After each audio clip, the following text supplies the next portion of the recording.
tudo que a gente vai fazer na vida, estudar, né, buscar, tentar entender, a gente pega aquele ensinamento que nos é passado ali através de uma internet, de uma outra pessoa, e vamos, né, a gente vai, acaba, né, desmistificando algumas coisas, né, a gente vai desmiuçando assunto por assunto.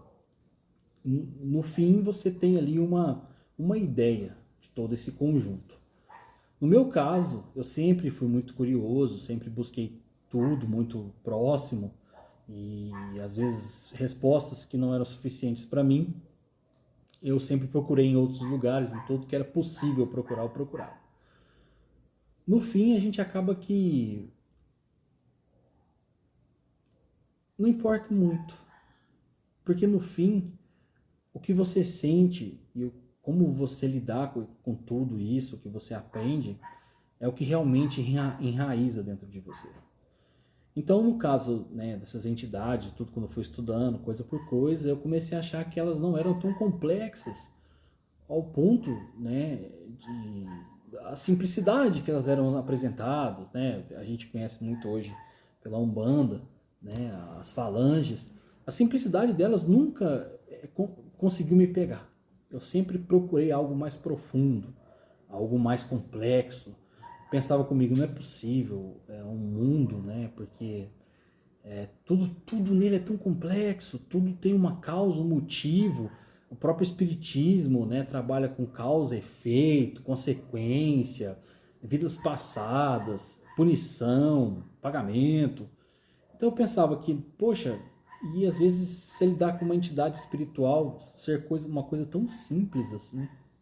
Então eu comecei a estudar, comecei bem a fundo nisso e acabei que eu me deparei com uma realidade que muitas pessoas já têm a ideia de já viu isso, já sentiu isso, até mesmo estuda isso frequentemente, mas é uma realidade em que nós vivemos, né, num mundo dividido, como se fosse dois universos, o físico e o não físico. O físico é esse que você está passando por ele nesse momento. Você sente, toca, tudo em sua volta, tem um motivo, um porquê, um sentido, e você procura, vive e vai até o fim, onde seu corpo para de funcionar, independente do motivo, e você encerra seu ciclo aqui. E o não físico é o lugar de origem de todas as entidades, da onde elas vêm, aonde começa a nossa jornada não física. E eu me recusava a acreditar que essa parte não seria tão complexa quanto tudo que nos é apresentado hoje. Então, estudando muito, vendo histórias, eu gosto muito de estudar, como é que chama, que o Chico Xavier fazia? Psicografia, né, os espíritos, os médiuns, escrevendo sobre, né, as histórias de espíritos, vinham os espíritos e começavam a falar para o médium como é que era esse lugar. Mas assim, a história em si nunca me pegou muito. Eu sempre me atentei mais aos detalhes, o que o espírito via, o que o espírito falava. E a primeira coisa que eu tirei de base nisso, né, foi a hierarquia. Existe um ciclo hierárquico entre esses espíritos, entre essas entidades. E obviamente, né, como a gente tem aí, né, hoje na atualidade, o nosso lar, os próprios livros de Chico Xavier citam, né, uma sociedade não física com leis, ordem, regras e hierarquia.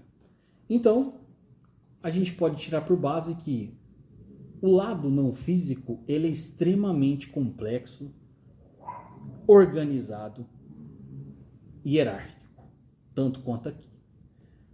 Através disso, você já começa a pensar que existe da cadeia mais alta, mais baixa, vários tipos de entidades e espíritos.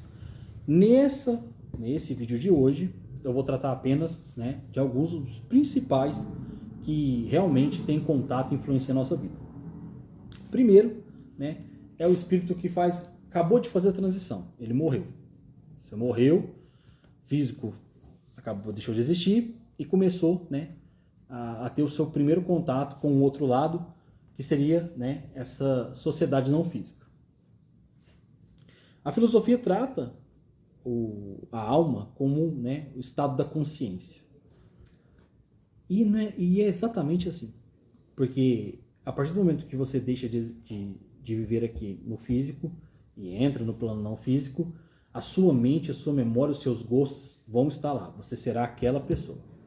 Então eu gosto de tratar todos esses espíritos, né, dessa camada como seres humanos, como se estivessem vivos aqui do meu lado, como se fossem pessoas com qual eu tivesse que argumentar, conversar, tratar, né, convencer e tentar melhorar, porque esse é o processo de evolução deles. É o que eu acredito que eles estão presos, né, no que eu chamo de plano espelho, que seria no espírita umbral. Eles estão presos ali devido a alguma conexão muito forte ainda com o plano físico, seja um amor, uma vingança, um ódio. Tudo isso prende ele aqui, né, e ele tem que passar por esse desafio. E alguns espíritos, né, acabam se transgredindo, né, acabam perdendo a noção de tudo, a consciência, um pouco da consciência, um pouco da sua personalidade, e se tornam espíritos, né, que vão atormentar a vida de algumas pessoas ali, na qual eles julgam que são culpadas por alguma desmazela, alguma coisa que aconteceu com eles. Essa é a primeira classe. Esses espíritos estão ali para poder influenciar na sua vida de forma positiva ou negativa.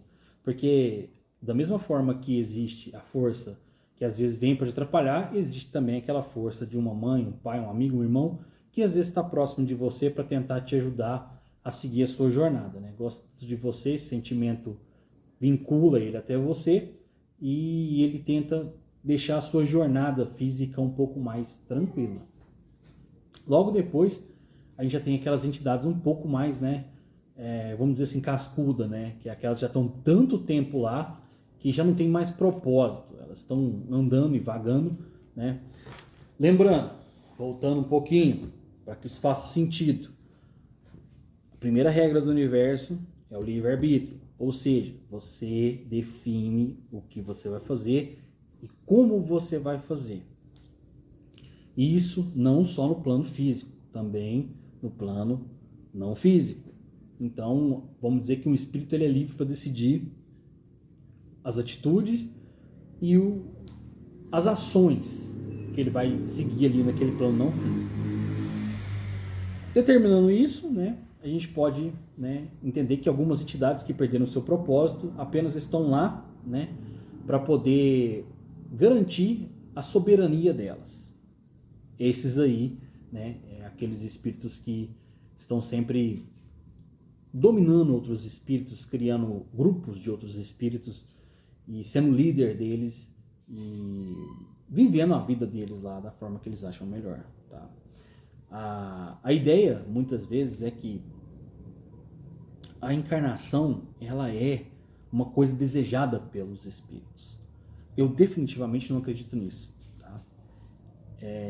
Na verdade, para mim, a encarnação é a punição para um espírito. Porque para ele tem o tempo que ele quiser, ele pode ir para onde ele quiser, ver e fazer as coisas que ele quiser. Obviamente, as consequências chegarão para ele também, mas ele é mais livre. Ele não teme mais nada, nada mais aflige ele. Não existe mais a limitação da consciência e do conhecimento. Não há mais o físico que impede ele de fazer nada. Então, na verdade, para punir um espírito realmente, ele teria que encarnar, né, e sofrer aqui uma vida de ignorância, tristeza, pobreza, sofrimento, para que ele possa, né, aprender alguma coisa com isso. Eu já ouvi algumas pessoas dizer que em outras religiões, você, dependendo do que você faça em vida, você vai ser condenado a um sofrimento eterno. Bom, faria sentido se a nossa consciência não fosse adaptável. Porque não importa o sofrimento que você está passando. Com o tempo vai passando, você vai se adaptar a esse sofrimento. Esse sofrimento não se tornará mais uma coisa que te aflige, mas sim algo parte do seu cotidiano, alguma coisa que já faz parte de você. Então não faz sentido, numa sociedade extremamente complexa, que eles deixem você se adaptar ao sofrimento e viver da forma que você quiser. Não faz sentido. É uma coisa que quebra um pouco a razão, né, da evolução, de você aprender alguma coisa com isso. Então, apesar de ter essa liberdade no plano espiritual para algumas entidades, porque é muito complexo, né? Às vezes um espírito tenta guiar o outro, puxar o outro, porque como ele não pode obrigar, ele tenta sempre, né, conduzir ele da melhor forma possível. Claro que existe também, acima deles, outras hierarquias na qual vão lá também para poder punir ele e fazer com que ele pague por algumas transgressões dele no próprio plano não físico. Subindo mais um pouco o grau, né, tem as entidades que cobram. Essa eu vou pular um pouco, porque essa aí ela é um pouco um assunto mais para frente. Mas tem a parte que eu mais gosto da hierarquia, que é os mentores. Os mentores são espíritos extremamente evoluídos, sábios, que por obrigação de uma jornada de evolução fazem contato com algumas pessoas vivas e tentam guiar elas e transmitir esse conhecimento, esse sentimento espiritual para essas pessoas. Elas muitas vezes identificam eles como uma força não natural e de dois caminhos, né? Ou abraçam isso ou simplesmente deixam de lado e que é loucura e muitas vezes é o demônio, é uma coisa ruim e acabam, né, abandonando as palavras dele. Mas de qualquer forma, para mim é uma parte muito bonita da espiritualidade espírita que existe forças, né, guardiões do conhecimento, que por obrigação pela jornada própria deles de evolução, eles vêm até o plano físico e tentam, né, por mais que seja muito difícil, isso para mim, na minha opinião, é um dos trabalhos mais difíceis que existe, é o trabalho de mentorar um vivo. Pelo conhecimento deles e tudo aquilo que eles já viram e têm lá do outro lado, trabalhar com uma pessoa que muitas vezes é ignorante, muitas vezes não vai escutar ele, muitas vezes vai questionar e vai fazer o contrário, é uma coisa realmente, eu imagino que seja um trabalho muito difícil, muito complexo. Então, essa, para mim, tá, é o principal de uma hierarquia do plano não físico, que fazem contato e intervêm na nossa existência, na nossa jornada. Como eu disse, eu estou tentando ser o mais superficial possível, porque esse tipo de assunto, ele é um assunto que se estende muito por cada característica, cada tipo, o ideal, o motivo de existir isso, né, de ser assim. Então, eu vou tentar ser o mais assim superficial possível, tá? Porque eu não quero também que nada aqui seja desgastante e fique confuso também, né? Que é uma parada que já é confusa por natureza também. Então, que eu gosto também de comentar bastante, né? Fora esses principais, é aqueles que já estão junto com a gente desde o nascimento, né? Que a gente deu o nome para eles, né? O mundo deu o nome para eles de guardião, né? Que é os espíritos que ou ele tem alguma dívida com você, ou parte da evolução dele está em evoluir junto com você. É uma conexão. Ele, por jornada, ele já não tem tanto conhecimento, né, quanto um mentor, quanto um espírito mais velho, mas ele tem o propósito de te proteger, o propósito de obedecer os seus comandos, né, obedecer os seus desejos. Ele, na concepção dele, né, fazer aquilo que você deseja, vai cumprir, né, a jornada dele, a missão dele, até desvincular de você e seguir o próprio caminho. É aí que acontece uma confusão, né? As pessoas confundem muito isso, né? E acabam utilizando, aqueles que têm conhecimento, acabam utilizando o seu guardião de forma errada e acabam desvirtuando esse espírito e a si próprio. De uma forma, muitas vezes, tá? Eu considero banal. Porque, como eu disse, para mim, essa complexidade, né? Quando você tem essa complexidade, esse grau de hierarquia, e muitas vezes você está andando por aí e vê uma pessoa falando, eu tenho uma entidade tal, e eu posso usar ela para trazer o amado em 7 dias, ou jogar uma carta do destino para você, né? Isso é uma coisa que me incomoda bastante, justamente por causa dessa complexidade. Toda essa construção. Hoje, na nossa vida, a gente não tem compreensão, né, o que é o tempo. A vida física ela é um sopro, mas quando você às vezes tem conhecimento de uma história, de uma entidade de 3.000 anos, 5.000 anos, você entende que tudo é muito mais complexo para que uma entidade de livre e espontânea vontade possa servir os seus desmandos, né, sem consequência alguma, para poder apenas trazer uma pessoa amada, ou até mesmo se você vai ter uma vida boa dali para frente e tudo mais. Para mim é muito simples, é muito pequeno. E pela olhar essa vastidão de mundos, conexões e regras, isso acaba que me incomoda muito, me deixa triste. Saber que médiums, estão aí hoje no mundo sem fazer parte, né? Sem fazer, vamos dizer que hoje um médium, talvez o mais poderoso que tem hoje em dia, faça isso, a conexão 30% com o mundo espiritual, né? Muitas vezes recebe um espírito ou outro, dentro de um grau, de uma hierarquia baixa, né? Não tem um contato com aqueles que são realmente destinados a trazer algum conhecimento pra gente. E isso me deixa muito chateado. É como se fosse um desperdício de habilidade, um desperdício de poder, que talvez, né, hoje, com esse sentimento, hoje como tudo está tão conectado, uma ideia dessa pode se expandir e tocar o coração das pessoas para que elas sejam melhores, tentem ser melhores, buscando, né, a evolução que o mundo não físico possui. Essa conexão universal, essa vastidão que eles tocam, que eles abrangem, porque quando você procura nos livros, você procura estudar um pouco, você tem ali a história de Capela, você tem histórias de seres de outros planetas que vão fazer viagens, e a batalha entre a luz e as trevas, a maldade humana sendo inserida em todo esse contexto. Percebe o tanto que é tudo complexo?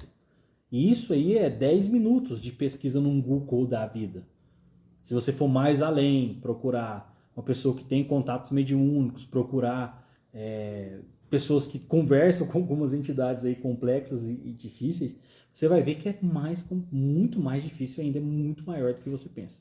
Então, eu deixo para vocês uma reflexão hoje sobre, né, o que está realmente do nosso lado. O que está do seu lado? O que vive do seu lado? Realmente aquilo que você estima e sente é um anjo da guarda? Ou é outra coisa? É um parente? É um amor perdido, né, tirado de você pela desmazela da vida, a morte separou você? O que é? É um grande questionamento para todo mundo parar e refletir, pensar sobre essas influências que a gente recebe, né? Muitas vezes o sentimento de você, quando não sai de você uma habilidade manual, que talvez você traz de outra vida, mas um pensamento de não vir aquela esquina. Não faça isso. Isso é um erro. Isso vai te prejudicar. E é onde, por fim, às vezes te acontece alguma coisa que te deixa mal de alguma forma, e você olha para isso e fala assim: nossa, eu deveria ter me escutado, né? Seria se escutado, ou escutado alguma coisa em sua volta. Eu gosto muito de pensar que a nossa mente, os nossos receptores da nossa mente, do nosso corpo, são antenas. Dependendo de onde você sintoniza elas, você vai receber algum tipo, né, de sinal, de comunicação, de sentimento, de energia. Lembre-se, tudo é energia. Você vai receber algum tipo de sinal. Então, o que realmente está do seu lado? O que realmente faz parte de você? O que realmente faz parte do seu ciclo de vida? Então eu deixo essa reflexão de hoje, e ressaltando, que eu falei no começo do vídeo, eu estou propositalmente sendo o mais superficial possível, tá? Para que futuramente a gente possa parar, e depois eu vou fazer eu vou tentar fazer vídeos já direto para a internet, onde esse assunto mais complexo a gente consegue fazer ele bem maior e mais assim detalhado, onde eu posso parar, refletir também para dizer alguma coisa e deixar tudo mais assim, mais bem explicado, tá bom? Vou fazer uma pergunta, tá? Que pode ser a dúvida de algumas outras pessoas. Todo mundo tem um mentor? Já que você falou nesse fato, eu acho que é interessante deixar claro, né? Dentro da regra, se todo mundo tem um mentor. E como você falou, o nosso guardião seria o anjo da guarda, né? Como você Conforme disse. o mundo fala. Então tá tudo certo. Então eu tenho um guardião e possivelmente eu teria um mentor. Aí eu gostaria que você explicasse se todo mundo tem esse mentor ou não. Bom, no mundo espiritual, né, no mundo não físico, a equivalência lá, ela não é justa. Ela é de mérito. Ela é de quem é capaz, de quem não é capaz.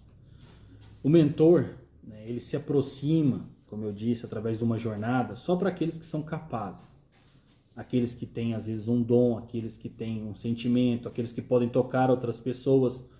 Porque nada mais inútil seria desperdiçar o poder de uma entidade, o conhecimento de uma entidade, para que você, né, sozinho, às vezes, chegue para uma pessoa que não tem a mínima capacidade de refletir ou falar alguma coisa, de questionar, né?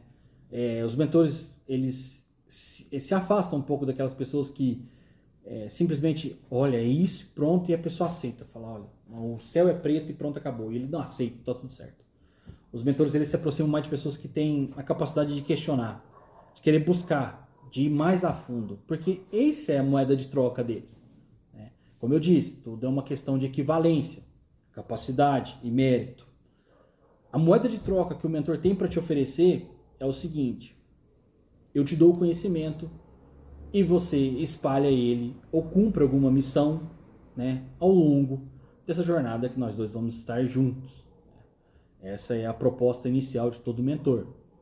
Então você vai ver aí, né, na internet, um monte de gente que tem mentor, eles estão justamente aqui, falando, tentando fazer, tentando passar esse conhecimento adiante, porque essa é a moeda de troca. O mentor te oferece esse conhecimento, ele te dá uma mente mais preparada.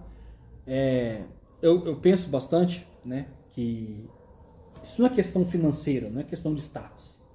A sua mente, com esse conhecimento, vai deixar sua consciência e seu estado de espírito numa forma que, quando você deixar o plano físico, você vai estar mais preparado. Esse é o pagamento. Não é para essa vida, é para o pós-vida. Então, assim, eu acho que nem todos aceitarão isso, né? Acho que isso é uma coisa bem difícil, né? Bem restrita. Então, assim, sendo mais direto agora, né? Para finalizar, fazer um corte, né? Depois você tem que fazer alguns raciocínios. Nem todo mundo tem um mentor, tá? Ele é destinado àqueles que são capazes e questionam e têm coragem de olhar para o mundo e tentar, né, fazer alguma coisa para que o ódio e os maus sentimentos não tomem conta de tudo e de todos, né? Tá bom? Ótimo. Se alguém quiser fazer uma pergunta, tem alguém aí? Tem alguém, mas se quiser fazer pergunta, pode. A gente tá aberto a perguntas.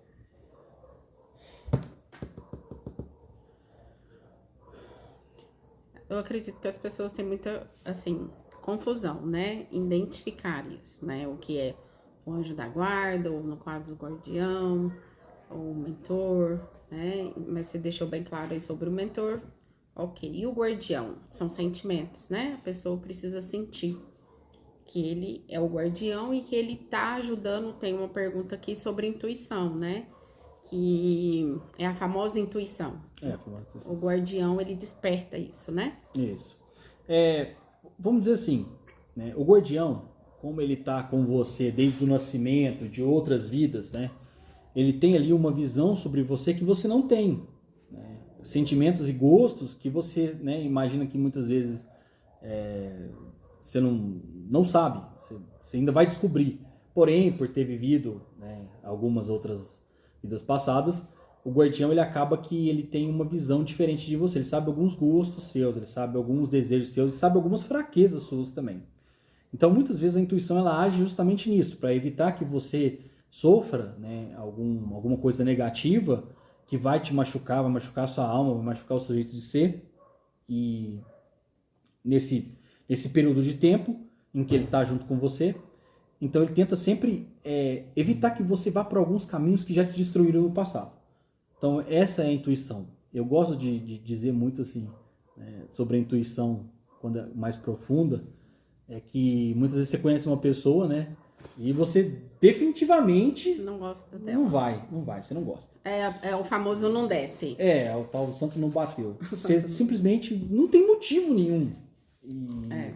Aí a parte do exemplo que eu gosto disso é quando vem uma terceira força, um amigo ou uma amiga que, não, você tem que Não, você tem que conhecer, você tem que ficar perto, você tem que... Não, Força, né? você tá sendo idiota, você não quer ficar perto porque não tem motivo e tal, e acaba, né, juntando aquilo, né? Sua intuição tá lá, é como se tivesse uma pessoa dizendo assim, e é uma espécie de pessoa, né? Não física, mas é. Não, não vai não, que essa pessoa aí, ela tem uma história com vocês aí vai criar um atrito, vocês vai, em algum momento a memória vai reviver, vai bater, e é onde acontece que às vezes dá uma briga, né? Às vezes dá um problema com ciúmes, e aí vai centenas de... Seriam desgastes Isso, desnecessários, né? Com emprego também é a mesma coisa, né? Algumas coisas que a gente às vezes não suporta, não quer fazer, a tua intuição bate e fala, nossa, mas o emprego é bom, o salário é ótimo, mas tá lá a sua intuição, não vai, velho, não vai, isso não é pra você. Em algum momento você vai ter alguma, ou positivo ou negativo, sempre. Né? Então, assim, sinta-se que a sua intuição não trate como um mero sentimento ou uma mera palavra sua. Tente enxergar isso como um amigo, uma amiga, né? Tente terceirizar isso. Muitas vezes a gente fala, intuição minha, eu senti, eu fiz. Tenta tirar isso de você, coloca do lado. Coloca como se fosse um grande amigo, né? Ou um inimigo, né? Porque tem gente que tem umas intuição que, né, definitivamente são nocivas e destrutivas, né? Então, Com certeza. tente fazer isso. Você vai ver que as coisas vai ficar um pouco mais leves para você enxergar, né?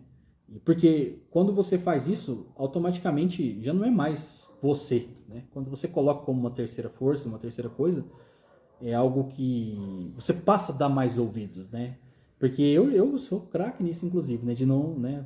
Se é eu que estou falando e eu não acredito, né? Então tem que ser uma terceira força. Na verdade, o que eu sei, né? Então acaba que você se subestima um pouco e é interessante sempre você colocar isso como uma terceira força para tentar absorver mais, né? Se conectar mais com a sua intuição, vamos dizer assim. É isso. Tá bom, vamos encerrar então? Vamos encerrar. Tô quente aqui, eu tô suando muito. Foi 32 minutos. 32? Tá ótimo. Sim. É isso, pessoal, por hoje. Não deixa de curtir a nossa página. Esse ao vivo vai estar lá no grupo, no YouTube, no canal do YouTube. Para quem não pegou aí desde o começo, tô vendo pessoas entrando ainda. Só clicar aí no link, tá? Da minha bio, que tem a página do YouTube e a página daqui, a nossa página, tá bom? Então, boa noite para vocês, muito obrigada. Vou deixar uma última frase, tá? Para reflexão? Vou deixar uma última frase aqui, porque é bom que você já faz um corte depois. Combinado. Tá? Pra divulgar. Tá? A nossa vida, ela já é uma coisa penosa e dura. Não há como viver, carregar os pesos que a gente carrega, as dores que a gente carrega, todas as cicatrizes e os sofrimentos que estão dentro da gente, sem acreditar que um dia, seja ele no físico ou no não físico, a gente vai ter paz.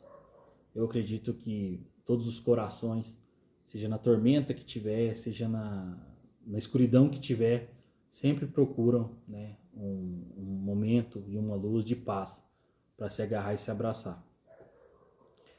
Eu digo que a minha paz é nessa crença, em acreditar que existe, né, um plano onde, através do conhecimento,